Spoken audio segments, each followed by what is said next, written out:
আর এখানে কিছু দিয়েছি বালির যে কাঁকড় থাকে সেই পাথরগুলো দিয়েছি, আর কটা দিয়েছি এখানে যে ছেদ্র ছিল ছেদ্র করে নিয়েছি। আর এতে দিয়েছি টালি বসিয়ে যেন পানিটা ভালোভাবে বার হয়ে যায়, আর যেন এর থেকে মাটিটা যেন নিচেই গড়িয়ে না যায়, গিলে ছাদ বাগানে মাটিটা থাকলে ছাদ বাগান নষ্ট হতে পারে।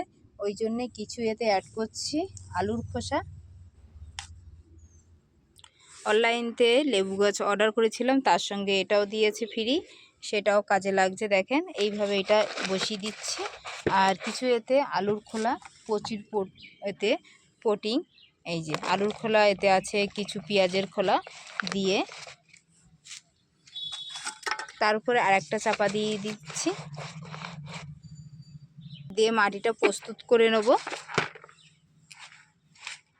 প্রস্তুত করে নিলে তারপর আপনি বসাতে আপনার সুবিধা হবে।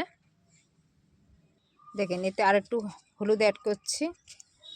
আর এখন সব সময় আপনারা ট্রান্সফার করতে পারবেন না, সেপ্টেম্বর মাসের থেকে আপনারা বেশি ভালো হবে সেপ্টেম্বর মাসে, অক্টোবর মাসের ভিতরেই আপনারা গাছ রোপণ করতে পারবেন। প্রতিষ্ঠান করতে গেলে ঠিক সঠিক মাটি প্রয়োজন হয়, সঠিক মাটি না হলে গাছ জোর বৃদ্ধি পায় না, যারে গাছের যে শেকড় তার থেকে কমজোরি হয়ে যায়। গাছের খাদ্য অবশ্যই প্রয়োজন। এখন যেটা আছে আমি এইভাবে নর্মাল মাটির সঙ্গে মিশাইনি, এতে কিছু আমি খাদ্য মিশানো ছিল তারপর দিয়ে বসিয়ে দিয়েছি। যখন বসাবেন, যখন মাঝখানে বসাবেন, আমি পুরো মাঝখানে বসিয়ে দিয়েছি, সবকটা দিয়ে চেপে চেপে এবার আমি মাটিটা পুরো বসিয়ে দেবো। হাত দিয়ে এইভাবে ভালোভাবে চেপে দিলে গাছটা আপনার লেগে যাবে ইনশাল্লাহ। এই গাছের গ্রোথটা দেখেন কত হালকা হয়ে গিয়েছে। এটা একটা নতুন টপে প্রতিষ্ঠান করতে হবে।